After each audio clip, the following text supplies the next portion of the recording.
Good morning to people in the West Coast, and just good day to people from all around the world. Just really thank you for the opportunity to share and talk about this paper. And in this really short 10 minutes, I'd like to introduce Tape Tech, a simple approach for microfluidic interfacing built on inexpensive materials and accessible tools. And so I would like you all to just take a look at this AI generated photo. I think if you've ever ran microfluidic experiments, and not like really ran one, not just read about one, you know exactly what this is. So this is probably a Tuesday morning. This is probably 2 hours before your cells needs to be under flow, and you have individual fittings, you have multiple pieces of tubings that you need to connect, and maybe a bubble trap that you're not quite sure you primed it correctly. And then you just say a quiet prayer that hopefully nothing pops loose when you close the incubator door.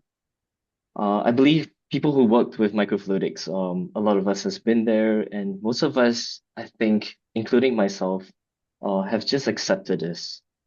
And I always thought to myself when running experiments like that, there has to be a better way. And to understand the motivation, I think it's very helpful to just look very briefly at microfluidics and how it evolved throughout the years. I'm just gonna highlight some very key moments. And if you think in the early days of microfluidics, I think in the 1990s, when Mons first introduced this concept of microTAS. Making a microfluidic device, it means clean room, it meant photolithography, silicon etching, and equipments that cost hundreds and thousands of dollars. So the science is brilliant, but the barrier of entry into using microfluidics is enormous. Microfluidics was essentially a tool that was only accessible to maybe a dozen labs in the world.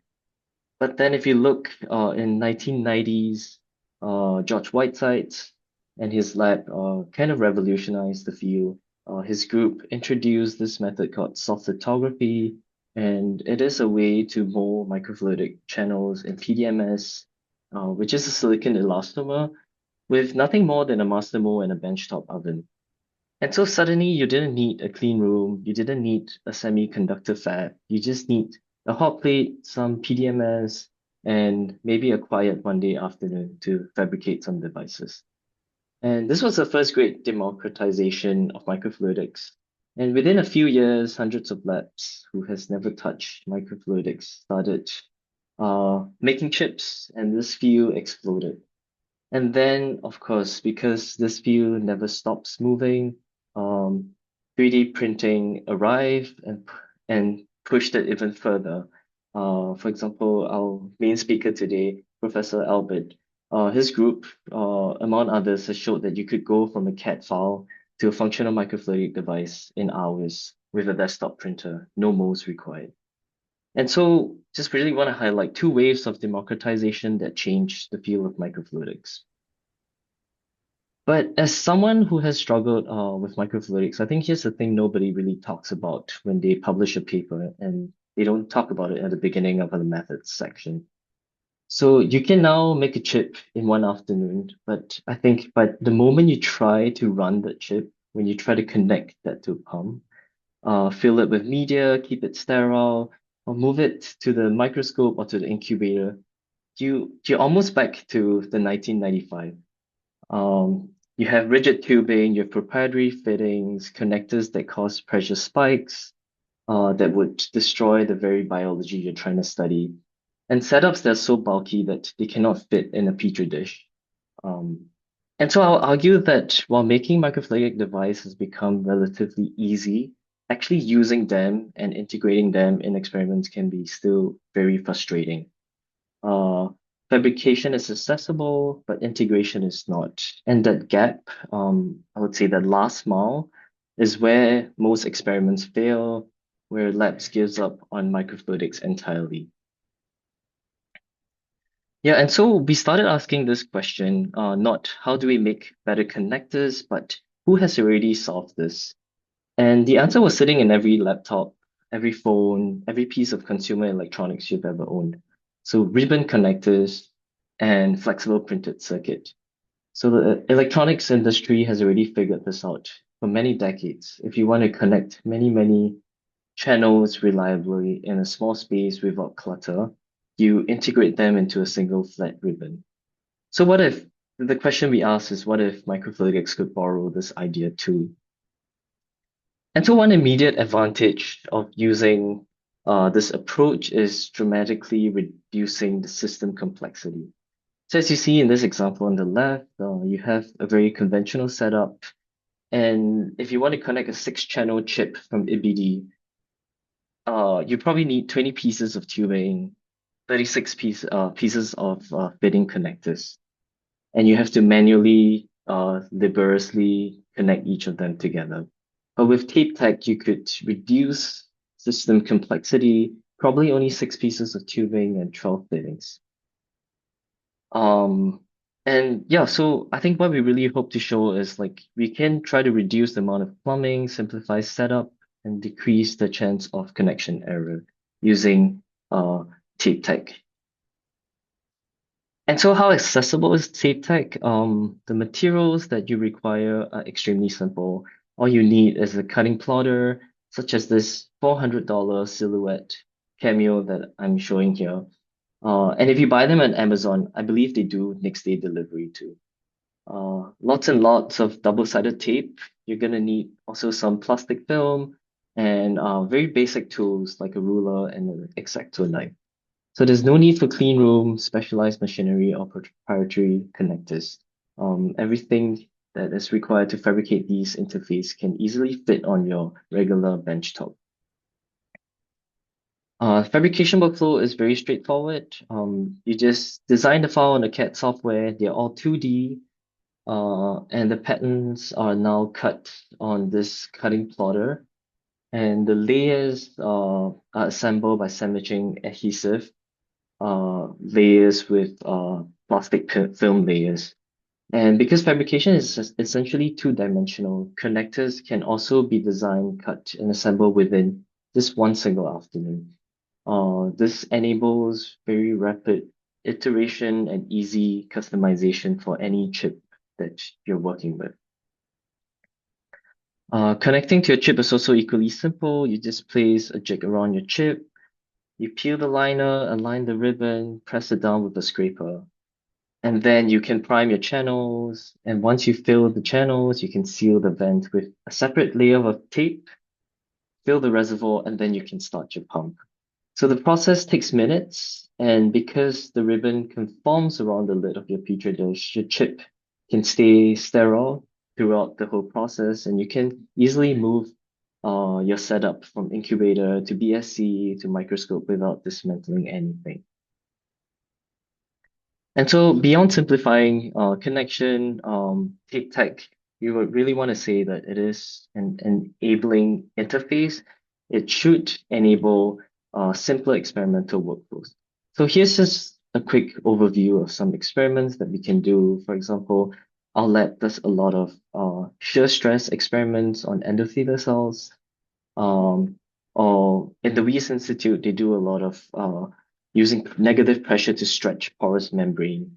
Or if you want to do live cell imaging on a stage top microscope for multiple days, you can easily fit it around the lid of this box. Or even like if you're interested in making a well plate medium exchanger. So there are a lot of possibilities. More broadly, I think this approach also opens up to more possibilities. I think because tape-based fabrication is flexible and it's very low cost, I think the same design philosophy can be extended to other microfluidics uh, components. So for example, just want to show very quickly, you can use tape and plastic film to fabricate a very simple plumbing mechanism, or even building a reservoir out of plastic film. And this is very much inspired by juice pouches that we buy from the supermarket. And so I hope this gives you an idea of how versatile tape is. And just really want to share this quote that one of my lab mate always says. He would say like stick to the tape with pun intended. And so these ideas are more described in detail in the paper that was published, I think, last year, um, on this organ on a chip connectivity using tape tech. And if you're interested, I will suggest you check the paper out for more details. And so finally, I'd like to acknowledge my PI, Christian, and the lab and the contributors who made this work possible. So really thank you for your attention. Good morning, depending. And thank you for the honor of this invitation to speak at this venue. And today I will talk about the microfluidic and robotic platforms that my lab has been developing in the last 10 to 15 years for miniaturizing drug testing. And this is a collaboration that started in 2011 with a neurosurgeon called Bob Rostomily. He left for Houston Methodist. And then I was lucky to find another enthusiastic surgeon, Ray Young, as you see the names down at the bottom, and starting in 2014. And since then, this number of collaborators has grown to more than a dozen. I don't have time to name them all, but in several Seattle area institutions. It's kind of a work that spans a large group of people now. And and then towards the end, I will also talk about another part of my work, which is the 3D printing, which connects with Terry's talk today, probably more focused on technology and 3D printed microfluidics. And it, excuse me, and it's somewhat related to our efforts on cancer. So in my lab, we focus on cancer, as I said, and in particular, what I call this drug testing conundrum. And this is what pharma has been facing for more than a century now. As you all know, it's impractical to directly test cancer drugs in patients because there's not enough tumor material to test. And so a long time ago, researchers decided to adopt these tissue amplification strategies, either in tissue culture models or animal models, and that could be used as a surrogate preclinical test, and then hoping, and that's a big hope, that the drug candidates that would emerge successfully from these tests would also be successful in clinical trials. And the problem is that these surrogate tissues do not accurately mimic the complexity of and the biology of the human tumor microenvironment. And I think that now everyone in this audience knows this. So a lot of the candidate drugs that pass preclinical tests do not make it until the end of clinical trials. And so if you want to guess what a lot is in the case of oncology and how much this is costing to pharma and to society, well, it's huge. And I'm not the first to point it out. The relevant statistic is down at the bottom, with less than 4% of cancer drugs in the pipeline being FDA approved. And remember, these are drugs that worked on mice. So more than half of the failures can be attributed to lack of efficacy. And these failures have a price tag of billions of dollars, and pharma is willing to pay a lot of money for a solution to this problem. The problem is only getting worse with the advent of immunotherapy because the rats and mice are genetically immunosuppressed. So researchers can grow human tumors in them. And also, since the most potent treatments are drug cocktails, so combinations, there's a push towards combination immunotherapies, which creates a combinatorial explosion of tests to be done. So, a rational solution to this problem, I would believe, is a microscale tumor models that retain the tumor microenvironment of the patient intact and completely bypassing animal testing. Building microscale tumor models makes a lot of sense because every tumor evolves in a different microenvironment, and tumors are very small at the time of intervention, anyways. So we need tools that maximize the use of scarce biopsies. These biopsies that are scarce, they're not. It's not like we have a lot of it. such as microfluidics and robotics for automation. So this way, preclinical tests will consist of, this is what I'm going to talk today about, direct functional drug evaluations in human tissue that allow for choosing a winner, which is what's shown here at the bottom, for choosing a winner with high probability to pass a clinical trial into FDA approval. So this is what symbolized as a green light down at the bottom. So this same workflow can be applied with FDA-approved drugs to help oncologists personalize the best drug for their patients. So it's not only for pharma, and this is all my lab does. So it's conceptually very simple, as you can see. So if you're new to this field, you will find that there are four big classes of microscale tumor models. Tumor organoids, shown at the top, are still under intensive investigation. You know, it's a very popular field, tumor spheroids also called, but they require an amplification step. So they need to be grown, right? And that does not preserve the patient's original TME. Direct microdelivery to the tumor in vivo, shown at the bottom, is a very powerful approach that is very respectful of the TME, but that raises concerns about patient safety and tumor accessibility. Microdissected tumors and tumor slices, shown in the middle, in this middle box, are based on precision slicing of the tumor until you obtain a volume that is not diffusion limited. So these four models have been ordered here in this slide by increased preservation of the TME. So we see that throughput of these approaches is inversely correlated with their ability to address the TME. Therefore, we decided to work on these two in the middle that capture a middle ground of acceptable throughput and acceptable preservation of the TME. We started by developing a microfluidic platform that can perfuse tumor slices. I'm not going to talk about it today because we quickly turned our attention to tumor microdissection approaches, so shown at the top, the microdissected tumors, which have much higher throughput.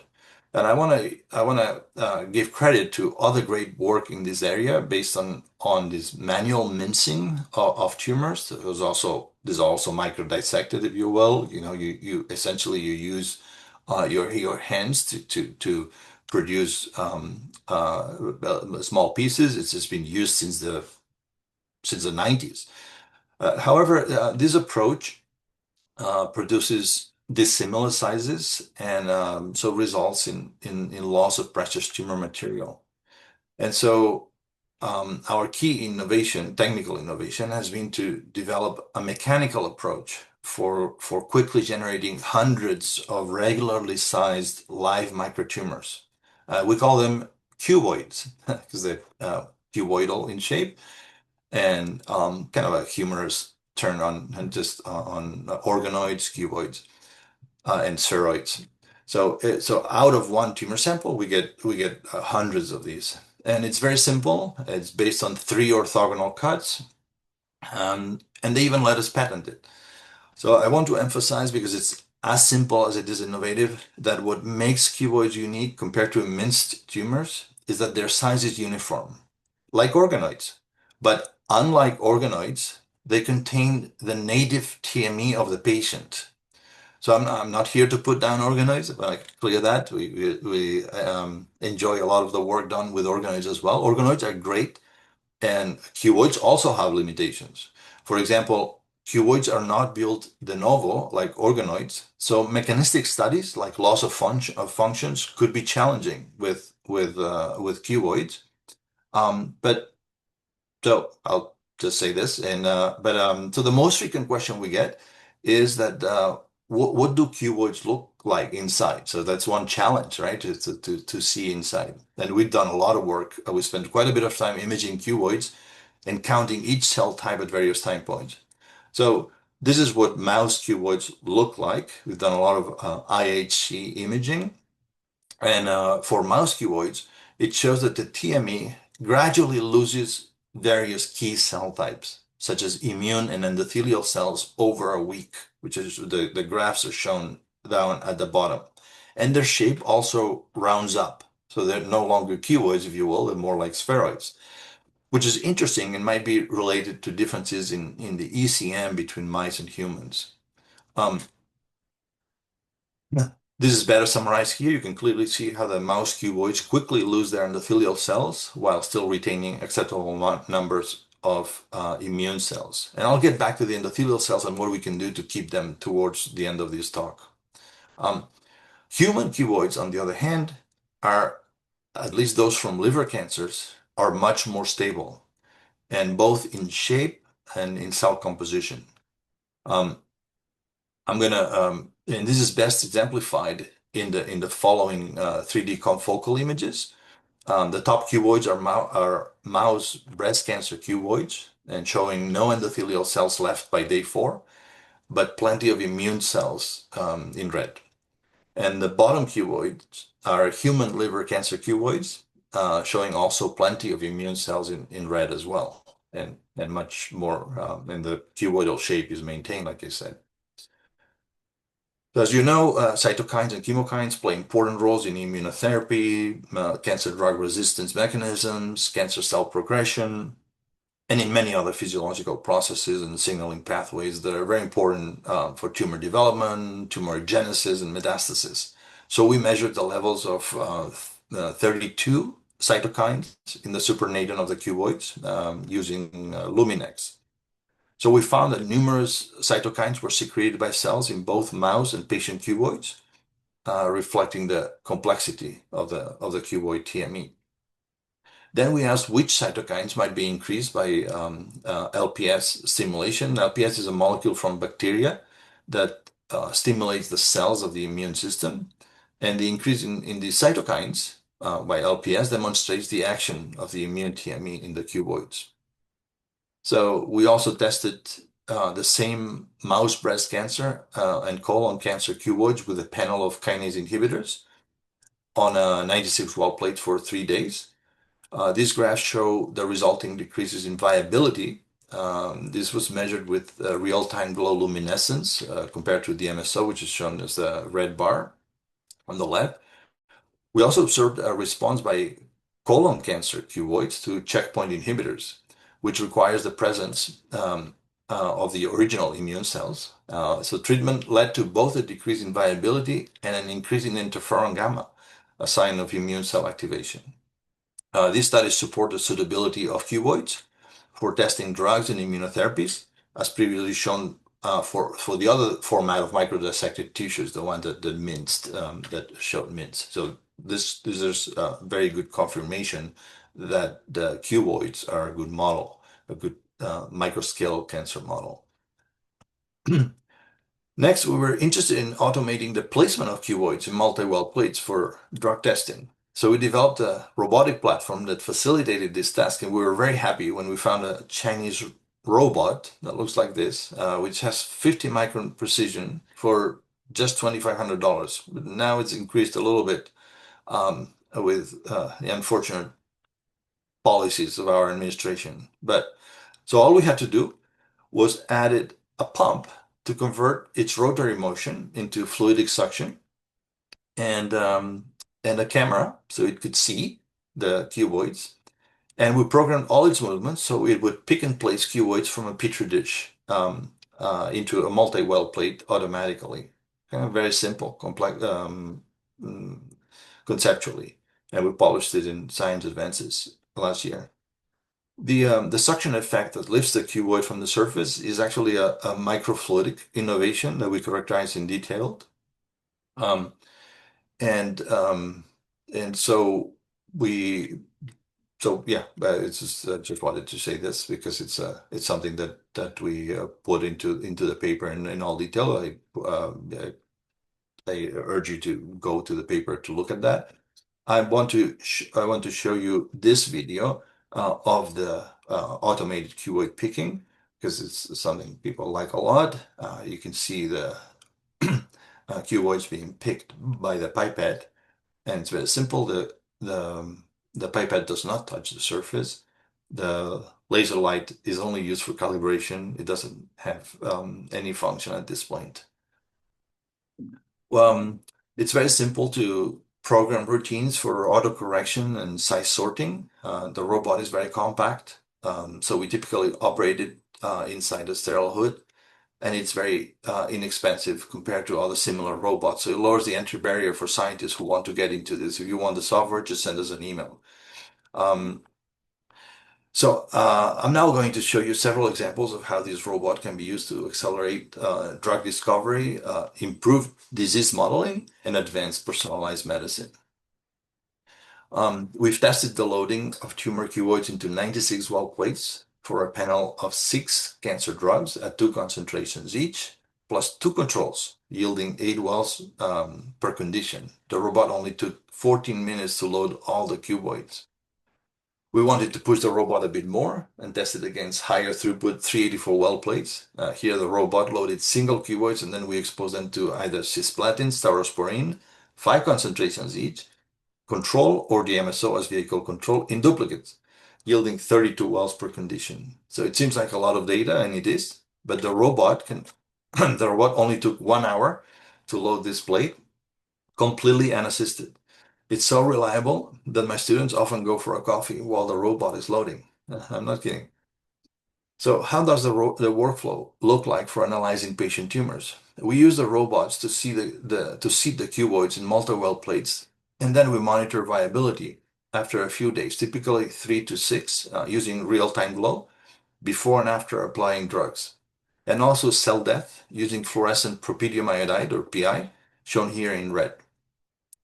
And all the readouts are captured automatically using ImageJ. So these graphs on the right are really easy to obtain. At the bottom, sorry. And here we see a response of patient colorectal liver metastasis cuboids to FOLFOX and FOLFIRI, 2 standard chemotherapy patient regimens. And same type of cancer again, but different patient who had been previously treated with radiation and chemotherapy. We saw a response to FOLFIRINOX, a treatment regimen, and not to the kinase inhibitor regorafenib, with both 1 and 8 cuboids per well. So this is 1 cuboid per well and 8 cuboids per well. We also wish to explore the possibility of testing on needle biopsies. Here's the, here. And, and there it is. As most tumors do not have surgical biopsies. This is the needle biopsy data, and shown here. And here the surgeon created needle biopsies from the surgical specimen, and we cut these into 400 micron thick microtumors that we call discoids for their shape. And we're much more limited in the number of microtissues, but we were happy to observe large viabilities in these discoid cultures, and we did still observe a response to FOLFIRINOX as well as to the staurosporine positive control. Here we looked at patient metastatic melanoma cuboids because of the high heterogeneity between cuboids in patient tumors. To smoothen out the variability, we sometimes see several cuboids per well, as I mentioned before as well. As a word of caution, we see both reduced variability and slightly lower viability numbers. Look at the vertical axis, these axes here and these axes here. These are comparing these, they're smaller. For both 1 and 8 cuboids per well, if you look at the green bar with respect to the control blue bar, we saw a response to cobimetinib, a kinase inhibitor that targeted a known BRAF mutation in the tumor. However, if you look at the checkpoint inhibitor, PD-1, which is the purple bar, with respect to the orange bar, IgG, we did not see a PD-1 response, at least by this viability measure, right? But it's kind of tricky. I'll show you in a second. But viability assays can trick you. When we performed cytometry, so we destroyed the cuboids for that. If you look at the green column, this, representing the tumor cells, we saw that both cobimetinib and PD-1 caused a reduction in tumor cells, as well as an increase in the number of immune cells, which explains the lack of decrease in overall viability. So yeah, that's why I was saying here that you have to be careful how you interpret these, because here you're seeing the live cuboid. But here you actually have a cell count. Okay, I'm going to take a little pause because I want to ask you, so what are the next steps for cuboid research? We have done great strides in microdissecting larger tumors, but perhaps the clinical frontier lies in the manipulation of needle biopsies, which are even smaller, and I've shown you some data, and in the manipulation of these mushy tumors, tumors that for any reason cannot be dissected. We recognize that cuboids are cut from blood circulation, so we are interested in better controlling the metabolism of the tumor microenvironment, in particular the endothelial cells, using perfusion approaches. I'll get to that in a second. I've shown you that we can profile the cytokine secretion of cuboids, but those measurements are expensive, so they do not allow for frequent sampling. And we're interested in knowing how the cuboids respond to drugs in real time. And I'll explain how we can do that as well next.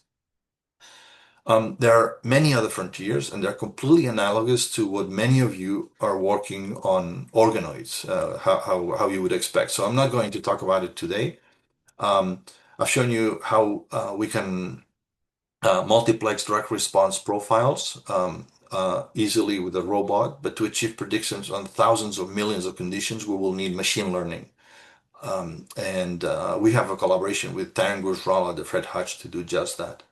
We're also very aware that a deep molecular analysis of each cuboid will have to involve proteomics, metabolomics, and or transcriptomics analysis. And we're working with collaborators on all these three areas. So let's go back to ways of improving the tumor microenvironment and of temporally profiling cytokines in our cuboid cultures. So as I mentioned earlier, cuboids and mouse ones, more so than human ones, lose their endothelial cells in a matter of 24 hours in a static culture.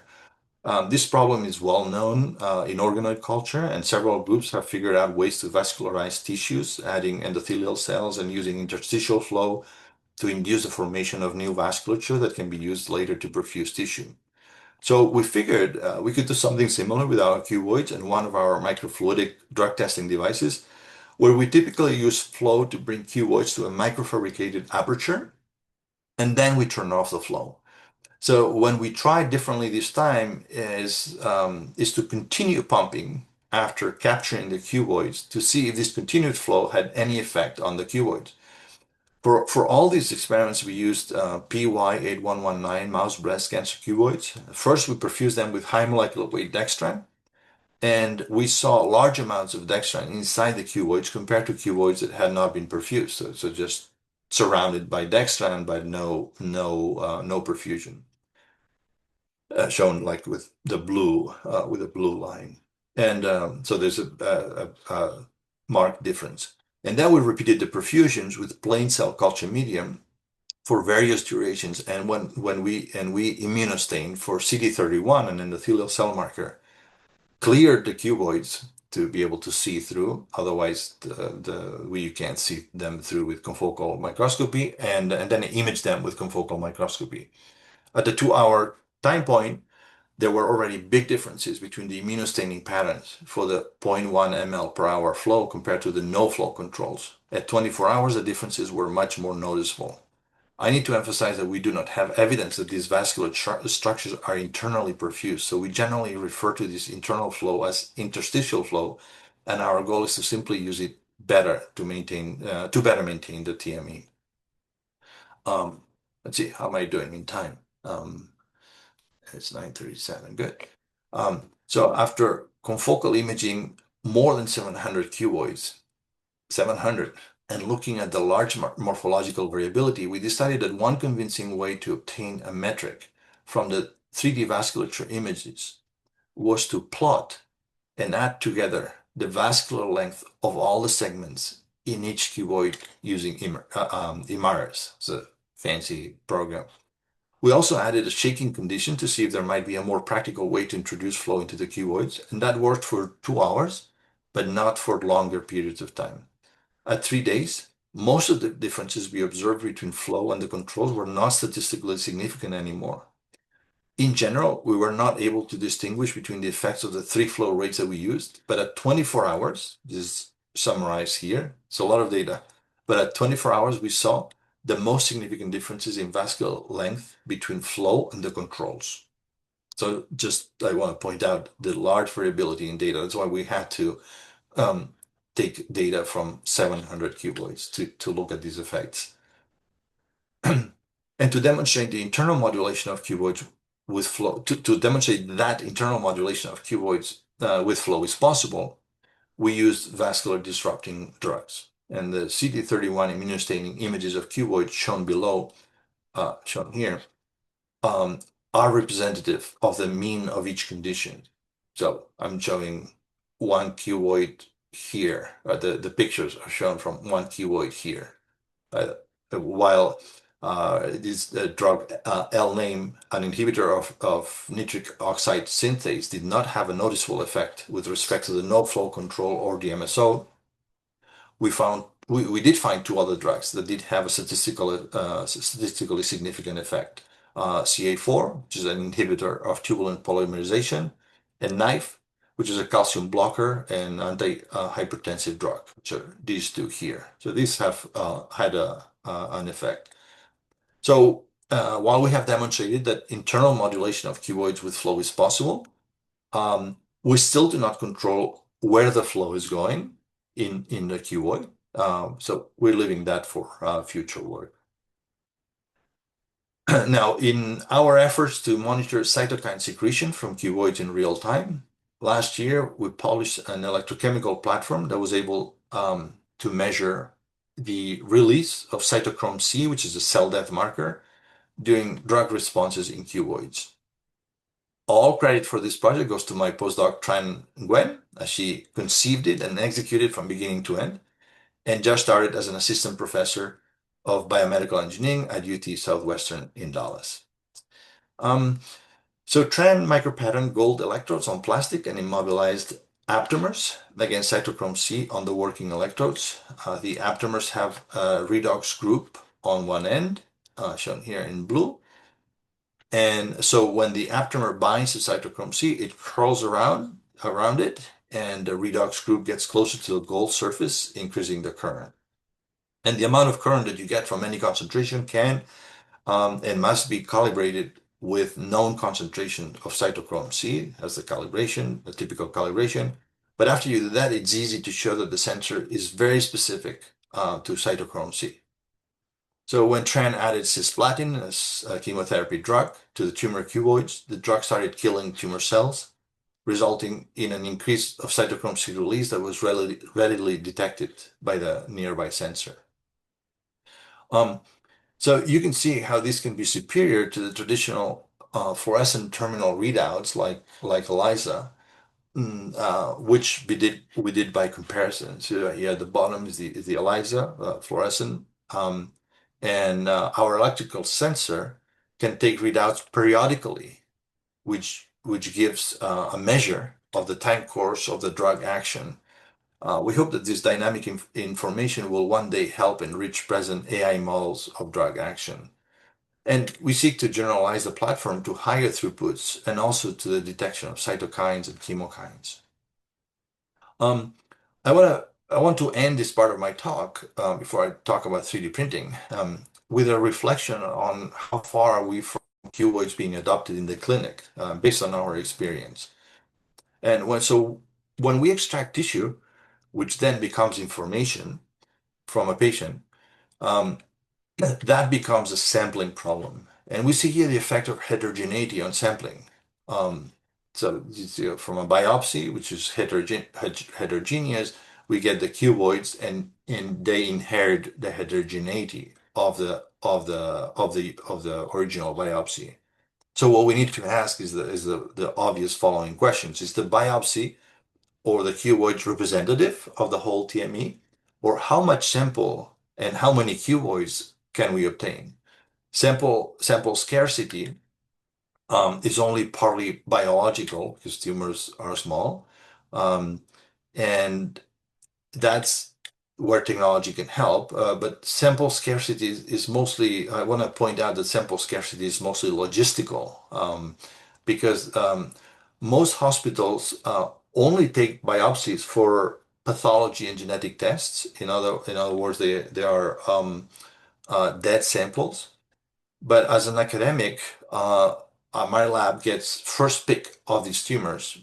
But if I were a startup trying to sell a drug testing service, I would get last pick in my access to tumors. And so we urgently need commercial biobanks of live tumor samples because otherwise this will never become commercial.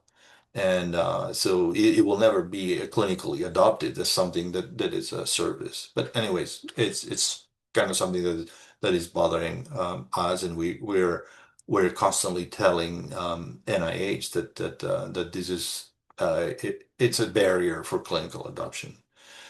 Um, okay, so switching gears and kind of connecting to some of the barriers that we're also facing when we're trying to make devices.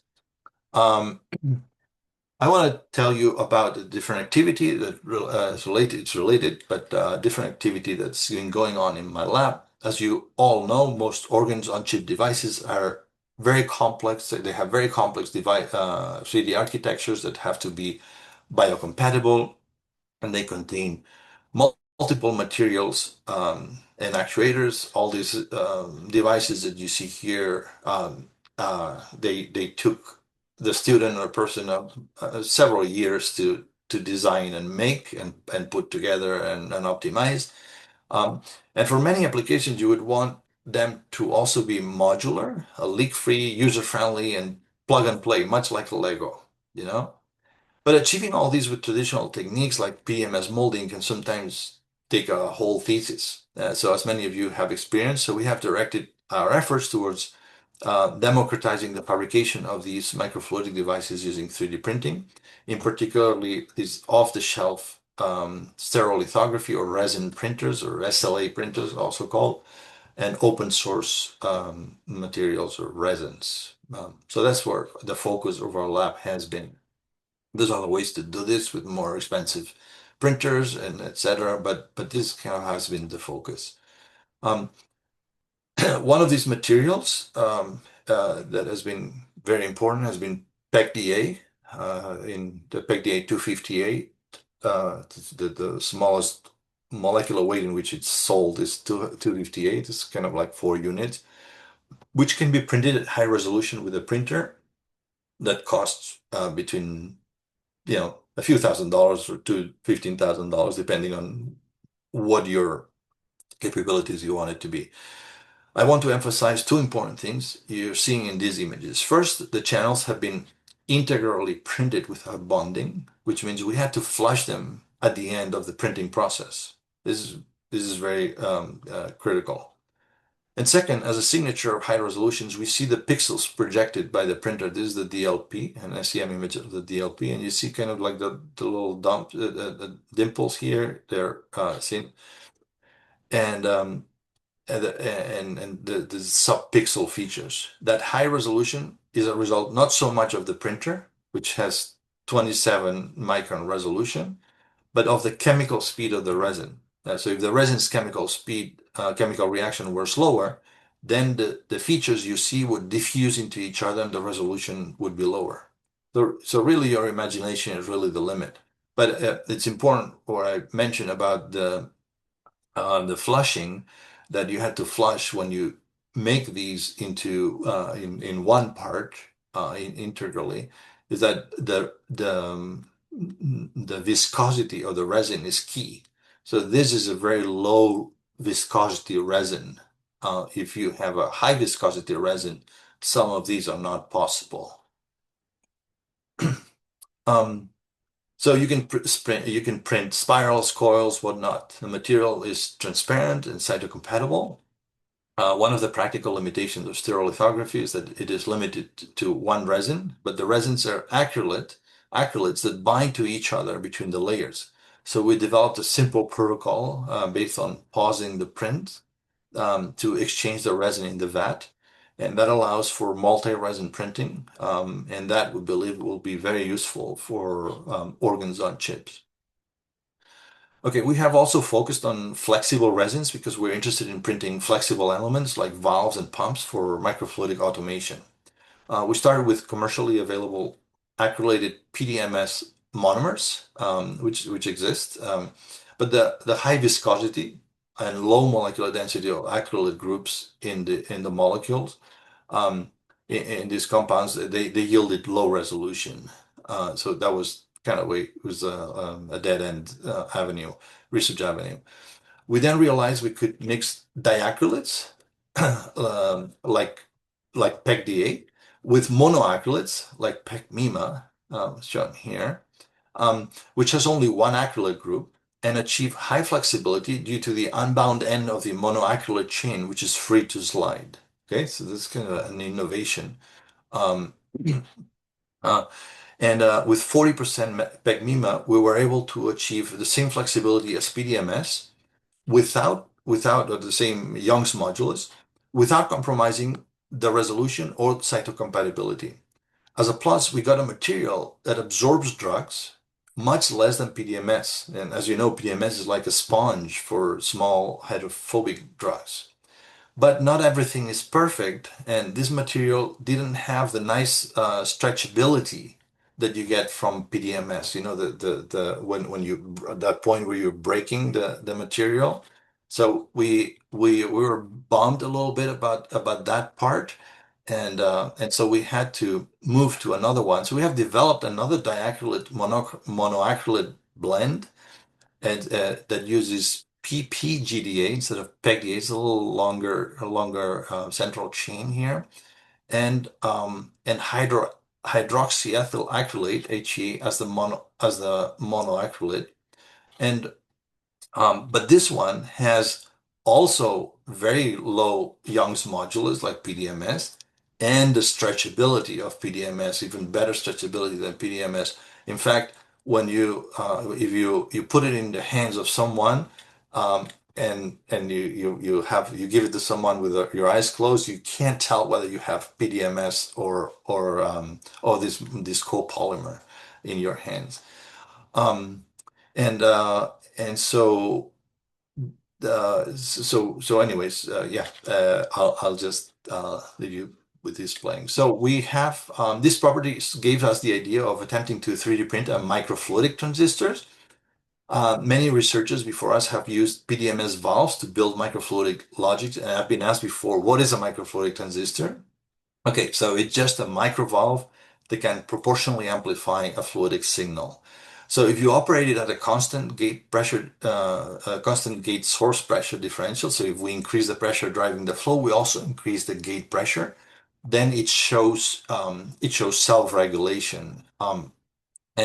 So we then proceeded to 3D print a transistor whose flexible membrane was made of 85% HEA, that resin, to imitate the properties of PDMS, just because that had been made in PDMS previously by Mehmet Turner's group, and under these conditions, it was very simple to show, both theoretically and experimentally, that the flow pressure curves are not linear like in a normal channel, but they display what we call flow limitation. In other words, the same saturation phenomenon you observe in the IV curves of a FET transistor.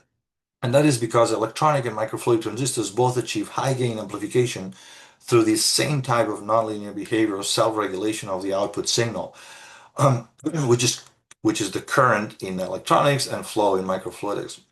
In the case of the colorful curves in the bottom right, the intrinsic gain of the transistor was in excess of 300, and you can see immediately from the formula that the flow rate is going to be very sensitive to manufacturing, because of these T3, T to the third, and L to the fourth, to the manufacturing variability. If we change the membrane thickness by less than a few percent, then we'll lose the flow limitation condition for the same applied pressures. And that's not good because we measured the variability in thickness we get in these membranes, and it's already around 20%. So the conclusion is that we will need high resolution printers in order to build good microfluidic logic. Um, we were able to 3D print fluidic amplifier circuits, fluidic amplifiers, which have two transistors in series, and the pressure obtained at the output is about 4 times larger than the pressure driving the input, despite the fact that each of these had a gain, an intrinsic gain of hundreds. So we would have expected an amplifier with a gain of hundreds, but unless they are perfectly matched, you don't get an amplifier with a gain of hundreds. That's like a basic electronics. So that's where I was telling you that the manufacturing has to be much better. So that's why we need very good 3D printers to do good microfluidic logic. But still, we got an amplifier. So that's what we published. And but the conclusion for this paper that was that we needed very good 3D printers moving on to the future. But in summary, we could this paves the way for more sophisticated integrated on-chip automation, similarly to how FETs enabled complex control in microelectronics, for example, enabling regulators, active filters, analog to digital, digital to analog converters, and many others. So I'll stop here, and I'll be happy showing you the funding that we're very grateful for.